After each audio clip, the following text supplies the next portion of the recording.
So, welcome to the next edition of the Rare Business Podcast. With me today, I have Bill Taylor. Hi, Bill. How you doing?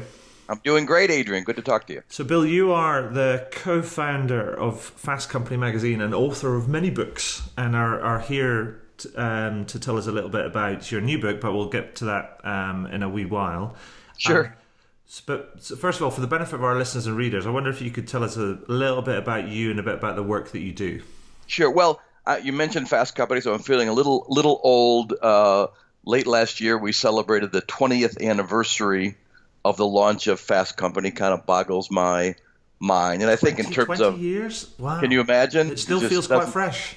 It I don't feel so fresh, but the magazine still does. Yeah, it kind of boggles the mind, but I think in terms of what I've done and what I will do, I think the Fast Company experience will, I presume will be the defining aspect of my career. Started 20 years ago with my co-founder, Alan Weber, and really everything. And to be honest, I'm sort of out of the day-to-day now. 20 years is an awfully long run, so we've recruited a new editorial team, and I'm sort of counsel certainly, but so many of the themes and point of view and kind of values about what business can and should be, the kinds of experiences organizations can create for their customers, the kind of, just as importantly, experiences and affiliations organizations can create for their people. That kind of spirit has animated, everything I did at Fast Company, everything I've done with my book. So, to some degree, my journey has been basically a variation on a theme, and the theme is trying to get people to ask and answer some very basic questions about their lives, their approach to leadership, the kinds of organizations they want to build and work for. And ultimately, it's about, can we create lots and lots of economic value based on a set of human values that we are excited about and believe in, and can we use technology and strategy and new thinking to humanize business and organizations around the world. That sounds, it's music to my ears, Bill. Music there to my you ears. Go. So let's talk about this new book. I mean, you've just written a new book called Simply Brilliant: How Great Organizations Do Ordinary Things in Extraordinary Ways, which the subtitle's a bit of a mouthful, and I wouldn't like to try and say that when I'm drunk. There's too many kind of extraordinary and ordinary kind of ways, big words. But I get paid by the word, Adrian, so I try to do everything as much as possible. That's good to hear. But can you tell me a little bit more about the book and sort of, how it came about, its central thesis, and who's it for, and what's its purpose? So, that sort of stuff. Sure. Well, it's funny. It really is. I'm glad we started with the Fast Company thing, because with this book, I set a challenge for myself, which is, Fast Company, and so much of what I've written, researched, talked about to audiences has been set in the classic Fast Company setting. So Silicon Valley, Seattle, Austin, Texas, all the digital disruptors, the high-tech moguls, and so on. And two things struck me. One, that's a fun world to be part of, but it's a world that maybe accounts for 5 or 10% of all human activity and organizational activity in the United States, and even less, if you look at the whole world. And so it's a very small slice of life. So there's 90% of the economy and the society out there I wasn't spending nearly enough time in. And so I wanted to immerse myself with this same spirit of innovation and transformation, but in much more traditional, familiar, kind of old line sorts of industries and fields. And secondly, I do a lot of speechifying and communicating to live audiences, and I would offer my ideas, which I'm very excited about, and tell my stories. But because so many of them were set in the ultra high-tech crowd, the reaction I would get is, hey, sounds great, very exciting, but you know what? My company's been around for 100 years. We're not like Google or why does this relate to me? Or, I'm kind of in a boring, sort of unexciting field. How can I think about creating a passion brand or really exciting experience for my customers? I'm not Apple. I'm not Starbucks or Nike. And I felt like I was allowing my audiences to give themselves permission not to reckon with my ideas, because the settings for my stories are in such a rarefied part of the world. So I said to myself, look, can I take a set of themes that I care about and that I think really are moving the world forward, about competition, about connecting with customers, about creating a culture and so on, but set all these themes in very traditional, very Main Street, if you will, very old-fashioned kind of settings, and hence the kind of extraordinary work being done in ordinary fields and, you know, in among quote-unquote ordinary companies. And so that's the spirit of this book, that you can rethink and reimagine and reinvent no matter what industry or part of the economy you're in. This exciting stuff I've been writing about for 20 years isn't the special privilege of just the 24-year-old kid who's a computer programmer or the, you know, digital mogul trying to take over the world sort of thing. Right. I mean, I think the thing that the overriding feeling I got from it, which, and I sort of applaud you for doing this, is that you're making, if you like, more traditional businesses, or you're showing your audience, your readerships, if you like, that you can still be a hero or a rock star even if you're in a traditional industry and you're not tech and not digital. But there's, you know, it's almost like you're exploring the art of the possible. And actually, it's almost in a way easier to do that, because when you're in fields that have been ordinary for so long and people just think they know what to expect and what the experience is going to be like, and no one goes to a small retail bank or a small hospital or a fast food joint and expects to be, you know, dazzled or excited or forced to take notice. It turns out you don't have to do nearly as much as you might have to do in other parts of the economy to really get people's attention and be a rock star, if you will. Sure. And so the opportunities for extraordinary are really just incredibly evident in fields that have been far too ordinary for far too long. Perfect. So, Bill, I'm really interested in, like, all things to do with service, experience, employee engagement, all of those different sort of things. And the book is jam-packed full of great stories about great companies. I'm going to resist calling them kind of ordinary company, because they are great companies. Yes. But they illustrate a number of different sort of principles that I want to kind of ask you to tell me a little bit more about. But I wanted to do that by focusing on like 2 or 3 of the different stories that are in the book, because I don't want to give away the crown jewels, as it were. So if I could pick some of those stories, if you could tell me a little bit about them and kind of what we think we can learn from them, so that illustrates kind of the sort of the flow and the content of the book. Absolutely. Okay, so let's start with, there's a story, I think it's on page, I've got page numbers here. It starts with a company called Sol, and I think that's on page 24 or something. So can you tell me a little bit about Sol? So Sol is a Scandinavian office cleaning company. I mean, really, how so that, you know, the folks who will go into the office late at night, or the hospital, or the grocery store, and mop the floors and clean the windows and do all that kind of stuff. And I don't think anybody would think of this sort of business as particularly exciting or inspiring, or, you know, people waking up as children and saying, I want to work in the office cleaning business. But what I find so inspiring about this company, I've actually been following this company for 20 years. We wrote about it in the early days of Fast Company, and I saw this book as an opportunity to revisit it, is the CEO of the company came in and said, look, let's rethink and reimagine what's possible in this business. So first of all, let's not look at this as low skill, low satisfaction labor. Let's turn all of our people into basically mini entrepreneurs. And so they've got, you know, small offices throughout Scandinavia, now into Estonia and even Russia and so on. And each office runs as its own profit and loss business, and every employee has a voice in, you know, are we going to bid for this contract? How are we running the office? Are we making money? And so she turned what is a kind of basic service into each office as its own mini business, which that alone, giving people a kind of a piece of the action and a seat at the table and the voice in their own affairs, let them schedule their own work and so on, that alone unleashes a lot of energy. But the other thing they said was, she said, and this is maybe the most important thing, is why do we go into these places at night?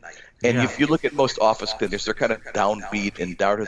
Let's turn this into this sort of effusive, colorful, exciting service. So first of all, we're all going to wear these kind of wild orange and yellow jumpsuits and uniforms. Are going to be really colorful. We're going to say our business is actually going in during the day. When all other human beings are there, when the grocery store shoppers are there. We're not going to get in anybody's way, but we're going to we'll go at night too and mop up, but we want to be there in the day. Now, the brilliance of that is by being there when the clients could see what they're doing and the customers, in the case of grocery stores or hospitals, could see what they're doing, is they realize these are incredibly talented, very committed people. So over the years, the clients gave Sol more and more jobs to do. So in department stores, for example, they began, mopping the floors and tidying the shelves and so on. But increasingly said, okay, don't just mop the floors, stock the shelves.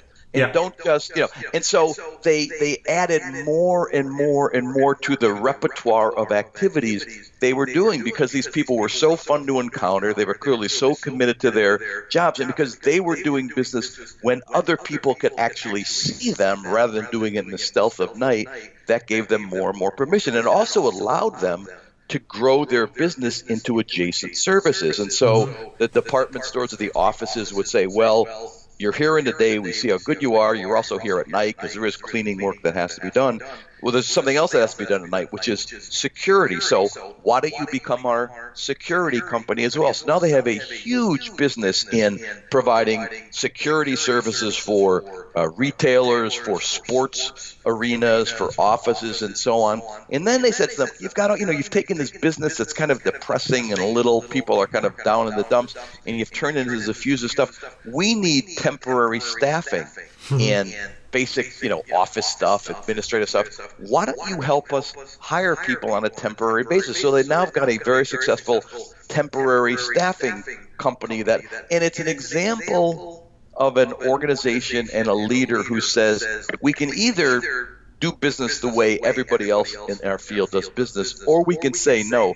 Our definition of success is to be the only company who does business the way we do it. And by elevating competition, by unleashing the energy of people, by creating visibility with customers and clients in an industry where there's not a lot of visibility because all the stuff happens after hours, they have totally changed the logic of the business. Incredibly successful growth company, as I say, expanding geographically, expanding into all kinds of other businesses, taking their core businesses and doing more and more with them. And to me, it's a great example of what it's easy to think of as a kind of a downbeat, not very inspiring business, and just infusing it with energy, creativity, excitement, and so on. So to me, it lives up to that sort of extraordinary things happening in a kind of an ordinary field. Well, it seems also to me it's a bit like they decided to invest in the relationships where there wasn't really it's very transactional kind of relationship, but also by making it more visible and helping people understand the kind of the quality of the service that they provide, and injecting a bit of enthusiasm, energy, and fun, as you say, into that, and a bit of color into it. It allowed the relationship to blossom, and then they built up trust and respect, and then you end up with this principle of adjacency, which kind of goes, well, if you do this, can you do this? Can you do this? Exactly. Can you do this? And it's, by the way, it's relationships with clients and also relationships with people, because this is, that this industry, like many, it's famous, high turnover. You're there for 6 months and you say, God, it's not what I want to do with my life. Let me go off and do something else. And by investing in people, by giving people a stake in the business, by letting people run their local offices and set their own budgets and targets. And by the way, and this is something I've seen what they say is by letting rank and file employees set their own performance and productivity and growth targets, rank and file people set goals for themselves much higher than what executives would set for them. And so they've got people who are there for years and years and years and years in a business that's got huge rates of turnover. So the relationships are both with clients, but just as importantly with the colleagues and employees. Perfect. What a great story. So let's kind of move on to the next story. There's another one later on in the book, and it's about PALS. And they do something very, very, a completely different sector, a completely different business, but they have a completely different approach to it. Right. So tell me a little bit about Pals. Yeah. So again, talk about, this is not Facebook or Google. Pals is a incredibly popular fast food joint in the southeast United States, the states of northeast parts of Tennessee, southwest parts of Virginia. So they sell burgers, fries, shakes, all that kind of stuff, a fast food joint. But this is truly one of the great regional cult brands I've come across. When you go to that part of the country, and I was just there a couple of weeks ago, I mean, everybody knows Pals. Everybody loves Pals. Everybody swoons whenever you mention it. Part of it is the food's really good. It's kind of high-end fast food, but that's not really what it's all about. What it's all about is Pals making promises and executing to customers in ways no other restaurant or fast food joint can possibly touch. So the theory is you drive up to a restaurant, there's no inside seating. You either take your food to go or they have outside tables and so on, because it's a nice part of the country in terms of climate. Sure. You drive up in your car, someone leans out of the window of the restaurant, they will take your order in 18 seconds or less. And that's true if you've got 6 people in the car, there's a mom and a dad and screaming kids and everything. They'll take your order in 18 seconds or less. You drive around to the other side of the restaurant. They hand you your food. They guarantee you will sit there at that window for 12 seconds or less. This is like 8 times faster than the second fastest fast food company in America could do. And by the way, that's hence the name. The name of the company is Pals Sudden Service. So they said, well, what's faster than fast food? It said sudden food. So this is not just fast food, this is sudden food. It just kind of appears sort of deal. Now you would think you're taking the orders that quickly, you're handing out these bags to the cars. You gave me the order for the person behind me, or I said cheeseburgers, you gave me hamburgers, whatever.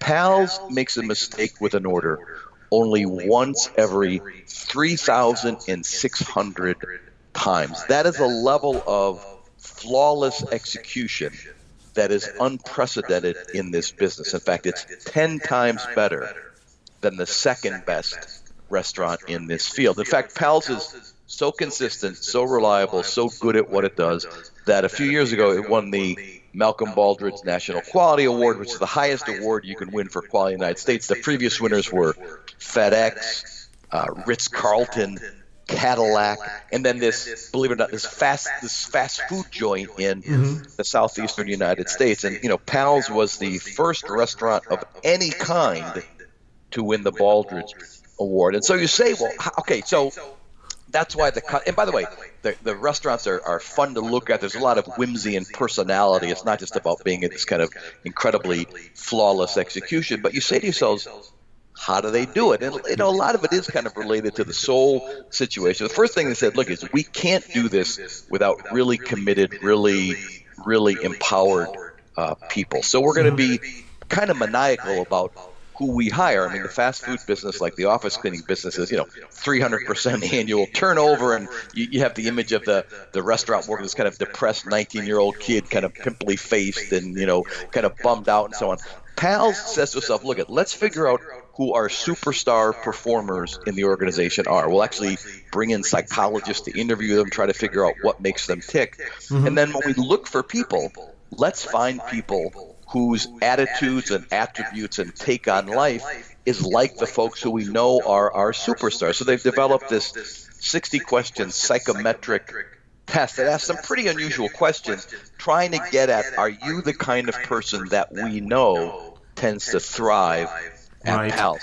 Then they are fanatics about training. So every person gets 120 hours of training before they are ever allowed to encounter a customer. And that training doesn't stop once that initial 120 hours happens. So every day, let's say the shift of 20 people reports to work at the restaurant. When you walk in, a computer spits out 2 names of those people that day who will take a quick test on one of the 6 or 7 jobs they've been trained for. The theory is, you get trained and then 6 months go by and you forget some stuff or you get into bad habits kind of deal. You fall out of calibration the same way machines might fall out of calibration. So let's get you tested up. Make sure you're still working to your high. And if you don't pass the test, you don't get punished or anything. It's just, hey, stuff happens. We forget things. So let's go offline and get you retrained on them. And so that certification and recertification is really this. But to me, what impresses me more than anything else is not just training, but how kind of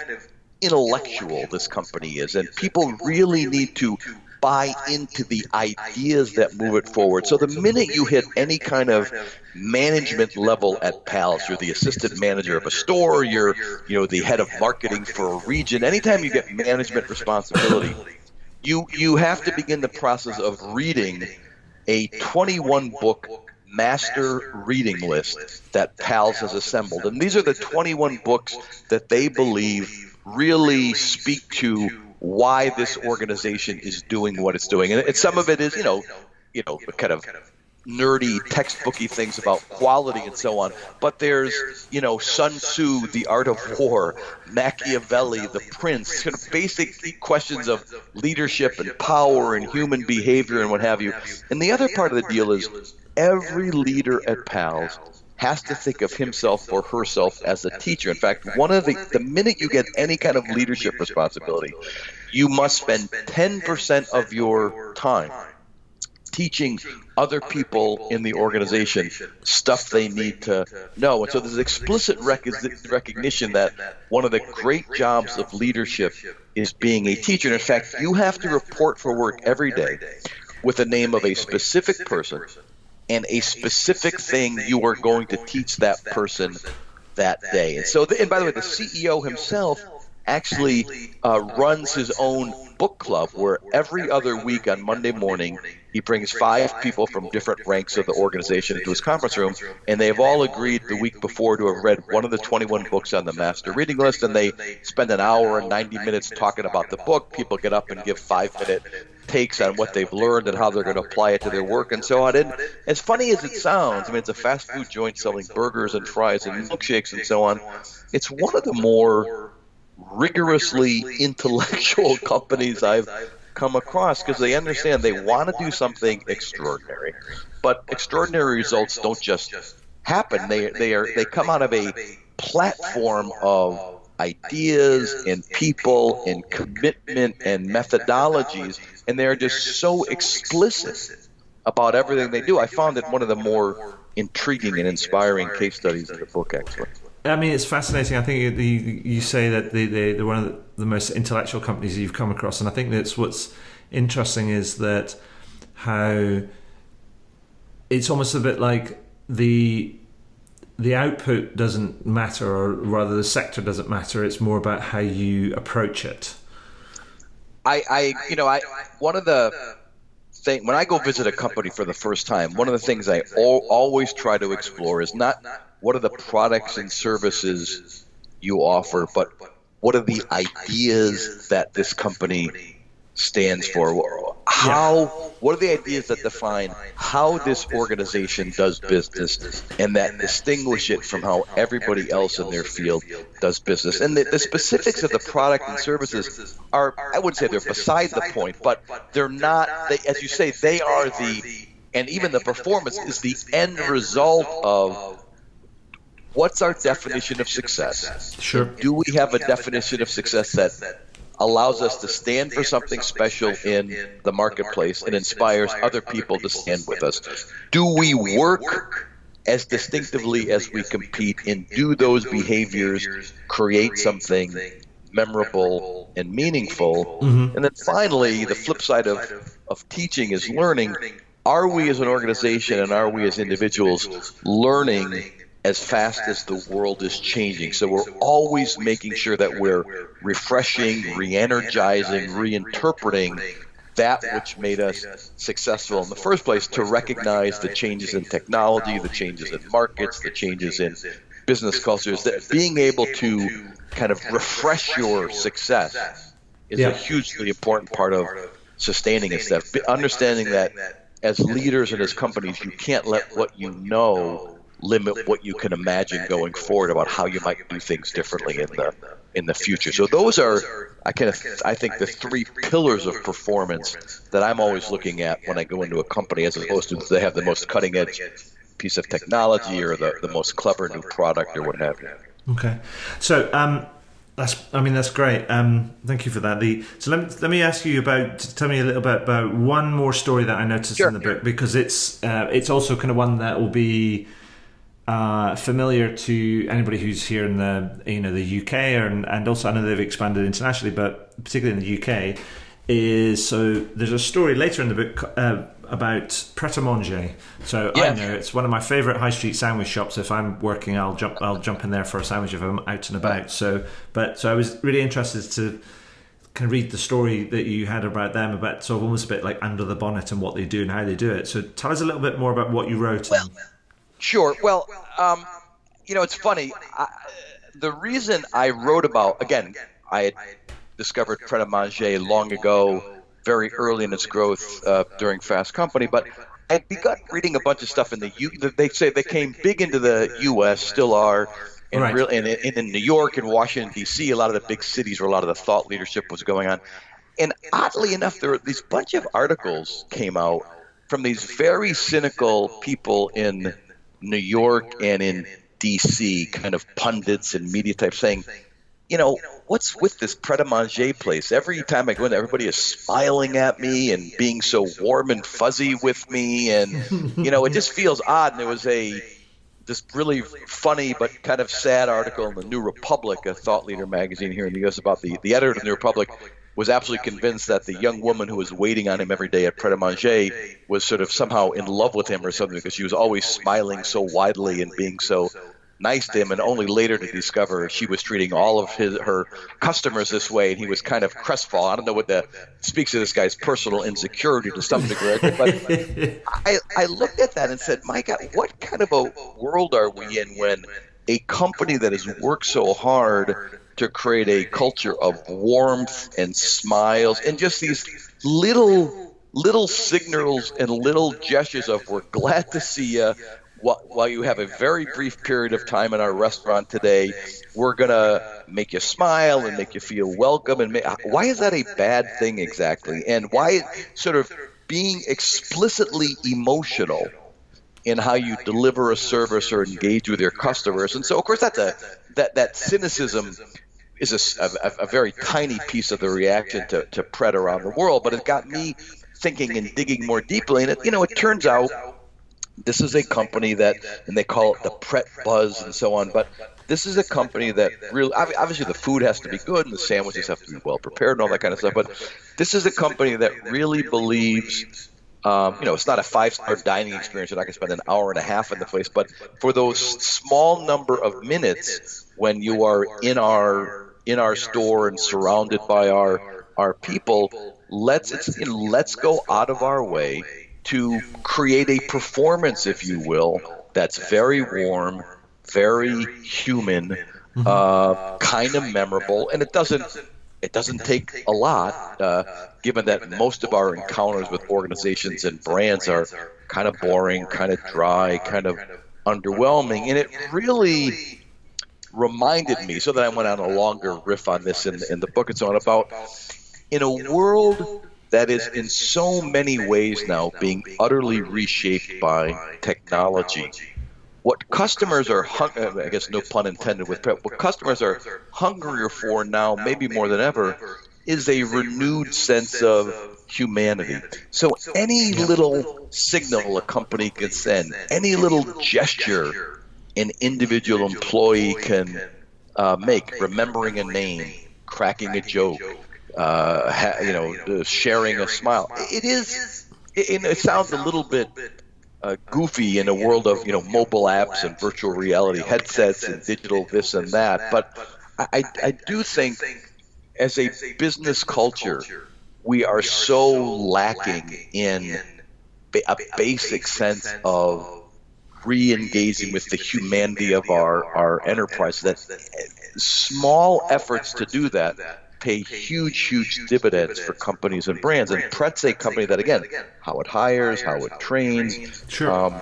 They've got, and other companies do this as well, they've got kind of mystery shoppers who will go into the stores. And to me, what's important is they don't look for people doing things wrong. They look for people doing things right and reward them for that. And this idea of sort of the way you build and enhance and sustain a culture is going to the grassroots and catch people in the act of doing things right. Heck of a job with that. And then celebrate that and share that and so on. it again creates a stronger platform going forward for creating a culture of warmth and empathy and compassion. And again, a smile is always in style, as they say at the dentist office. And I mean, it's really, we've gone so far away from that as a business culture and as creating, grassroots experiences that you really do get rewarded for that by your customers if you can embrace some of that. Perfect. I mean, Bill, thank you for that. Because I think that gives us a bit of a range of how, as you like, great organizations are who are great organizations, but we might consider them as being quite ordinary or in ordinary industries, but actually they're just doing very simple, very straightforward things, which actually in the eyes of our customers and also the eyes of their people is extraordinary, which I'd like to just kind of say that, so the book is packed full of these stories, and that's kind of brilliant. So I only wanted to kind of just highlight a few of them, but let me kind of get down to sort of brass tacks. If somebody's listening to this and say they're an executive or an entrepreneur, they running their own business, and they're like, "Oh no, I'm not a tech startup or I'm not a digital business." I mean, and they say, "But I like what I'm hearing. I like this idea of making my company extraordinary, even though I might be in an ordinary industry." What would you suggest that they do, given some of the principles you highlight in the book? Where would you suggest that they start about this kind of process?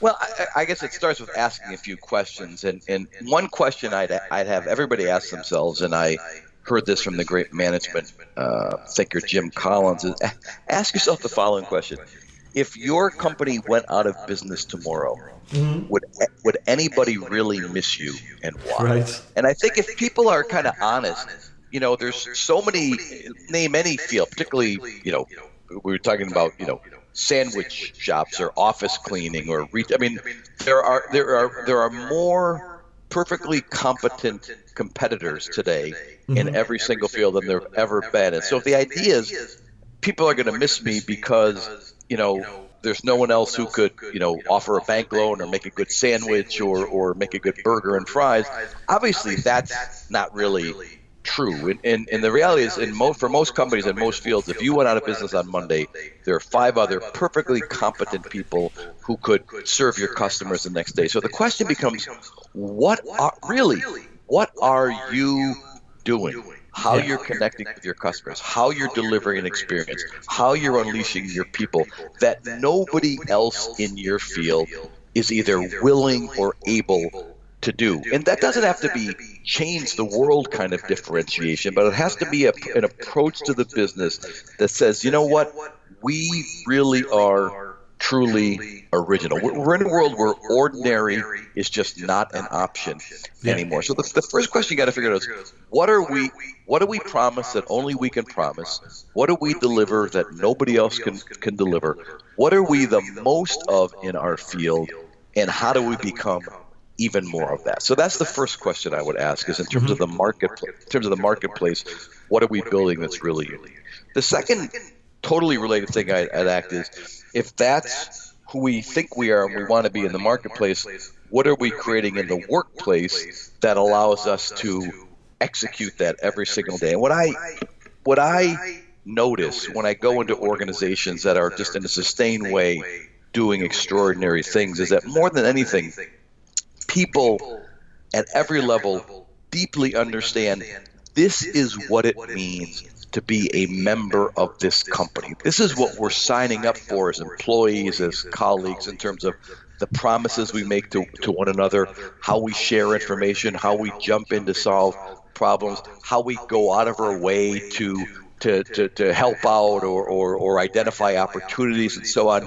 It's a sense that it's not just a company, it's a cause. And they may sound silly, but you go to Pret, you go to Pals, you go to Soul, and they people are singing and dancing.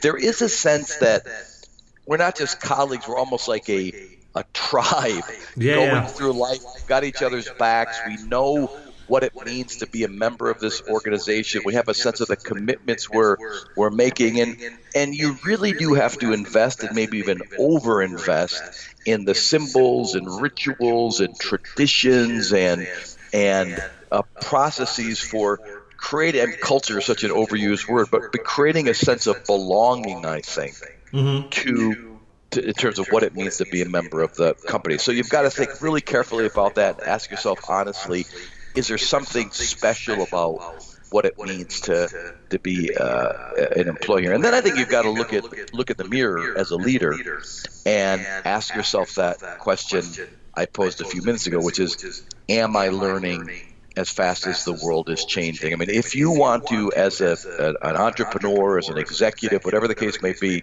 if you want to say, over the long term, I'm going to maintain my impact, maintain my relevance, make a difference in the lives of my people, make a difference in the fortunes of my company, well then, you've just sort of got to admit that we are all subject to what I like to call the paradox of expertise. The idea that the longer you've done something, the better at it you've gotten, the more successful you've been. Oftentimes, that makes it even harder to kind of open your mind and open your eyes to new ways of serving a set of customers, because the technology platforms have changed, or different ways of solving old problems because there are new tools and techniques that have evolved. And again, this idea that one of the occupational hazards of being a successful leader is that we allow what we know to limit what we can imagine. And so a big part of leadership is self-renewal, personal renewal. Sure. And really forcing yourself to make sure that you're learning as fast as the world is changing. So, that's not like a to-do list. It's more of a set of questions I think leaders have to ask about their organizations, their people, and themselves as they think about success going forward. Perfect. So that's brilliant, Bill. It's really helpful. I mean, just one final thing on the book. Is there anything else that you think that we've missed out that you'd like to mention about the book before I ask you my last couple of questions? Sure. Well, I don't know if I missed. I kind of end the book with an unanswered question, which is a thing that's sort of been gnawing at me lately, which is, I love and revel in innovation, creativity, transformation, whether it's in Silicon Valley or in an office cleaning business. But, to me, one of the vexing downsides of all this is that we really, it's true in the U.S., it's true in the U.K., we've really created this kind of winner-take-all ethos that gets connected to innovation, where if you've got the big insight, you've got the big breakthrough. The good news is you collect an outside share of the rewards, but we're now in a place where on both sides of the Atlantic, more and more people are saying, gosh, that looks like you're having a lot of fun over there. I'd love to be in that party, but I can't seem to get an invitation kind of deal. And, can we move as a society and also as a collection of companies from an ethos of it's the winner-take-all model of victory to a model of success where we feel like, well, nobody ultimately really wins unless everybody has a chance to win? And can we give more and more people a seat at the table, a voice in their future, a piece of the action, and combine some greater sense of participation and fairness in this incredible explosion of material wealth and innovation and creativity that's all around us? And I wish I had like the Bill Taylor 5-point program. I don't, but I do feel like unless as a society and as business leaders we figure this out, we're on a path that doesn't feel very sustainable because we're just leaving too many people out of the action. Hear, hear. So thank you for that. Now, so Bill, I actually wrote a book earlier this year, got published earlier this year by Pearson called How to Wow. And what I've been doing is it's a slightly indulgent thing on the end of these interviews is to ask people, just as my own little piece of market research, is to ask them their opinion on what is wow service or wow experience to them, and what do you think the company should be doing to deliver on that? Sure. So to me, I guess my version of wow is when I encounter an organization, a brand, an experience. Do the people there, does the experience do something I truly did not expect? I mean, being efficient, being proficient, being reliable, these are, I think, at this point, the table stakes for simply solid performance. The real question is, have people done something that is truly memorable for me to encounter. I guess I would my definition of wow is doing something that's memorable and worth talking about into the future. And so, and I think I document a lot of that in the book, whether it's Metro Bank in the UK or PALS, whatever the case may be. But it's amazing to me how few times in the course of a day or a week or a month I will have an experience, and not just with a doctor, with a lawyer, with a business, with a service establishment, where someone does something that really just kind of gets my attention and says, well, I wasn't expecting that. That's really kind of terrific. And then you're at a cocktail party or a dinner party. Let me tell you about just what just happened to me at the auto dealer or the retailer, or whatever the case may be. And to me, that is, wow. It doesn't have to be anything cosmic or game-changing, but someone engaging with me or a process presenting itself in a way that I truly didn't expect. And when I encounter it, you say to yourself, wow, that's more than I bargained for. That's a little gesture I wasn't expecting, and it kind of sticks to the ribs and truly becomes memorable. So to me, something wow was something memorable and thus worth talking about in the future. Perfect. So that brings me to thanks, Bill. That brings me to my last question. I always ask at the end of these interviews, and the question is this: is there anything that you would like to shamelessly plug?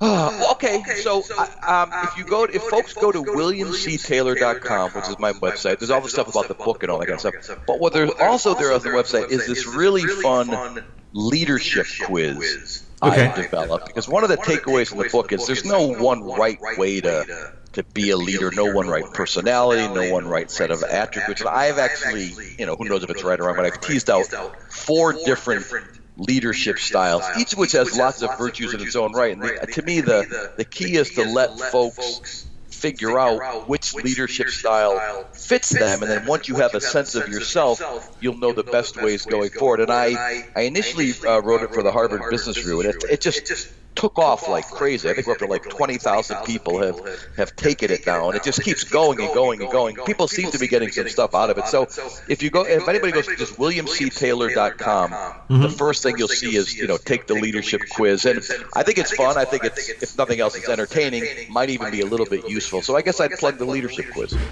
Perfect. So then I'll plug the book, because I actually have read it. I have kind of loved the stories. I'm pretty sure I'm going to be telling some of those stories myself in some of the talks that I do, or some of the conversations, and some of the conversations that I have, with people that I work with. But just want to say, Bill, that thank you so much for your time. Congratulations on the book. Thank you again for sharing your the stories and the insights and things. And it's been an absolute pleasure to talk to you. Great fun, Adrian. Thank you so much.